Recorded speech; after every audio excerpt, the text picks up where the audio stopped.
నమస్తే అందరికీ, welcome to my channel.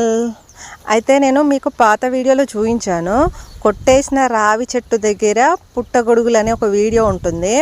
అయితే ఆ వీడియోని నేను కింద ట్యాగ్ చేస్తాను, ఒకసారి వెళ్ళి చూడండి. అప్పుడు పుట్టగొడుగులు 2 days తర్వాత ఎండిపోయినట్టు అయిపోయినాయి. మళ్ళీ ఈ ముసురుకి కొత్తగా మళ్ళీ పుట్టగొడుగులు వచ్చినాయి. ఎంత బాగున్నాయి అంటే అంత బాగున్నాయి చూడనీకి. వైట్ కలర్లో అసలు చూస్తుంటే చాలా హాయిగా అనిపిస్తుంది. ఎస్పెషలీ నాకైతే ఇది బాగా నచ్చింది అబ్బా. అది చూడనీకి ఎంతో బాగుంది చూడు, పెద్ద ఛత్రిలాగా. అసలు అదేదో మంచిగా అనిపిస్తుంది. దూరం నుంచి చూస్తుంటే ఆ ఛత్రి కింద చిన్న చిన్న మనుషులు ఉన్నట్టు, ఈ తెల్లవి చిన్న పుట్టగొడుగులు అట్లా కనిపిస్తున్నాయి. అందుకే వెళ్ళి మళ్ళీ ఒకసారి ఏమన్నా కానీ ఏం కాదనేసి మళ్ళీ వీడియో తీశాను. ఒకటి తెంపి చూద్దామని తెంపి చూస్తే చేతికి ఎలా అతుక్కుంటుందో చూడండి. మీరు ఎప్పుడైనా ఇలాంటివి చూసారో కామెంట్ చేయండి. నా వీడియోస్ కనుక మీకు నచ్చినట్టయితే ప్లీజ్ సబ్స్క్రైబ్ చేసుకొని లైక్ చేయండి.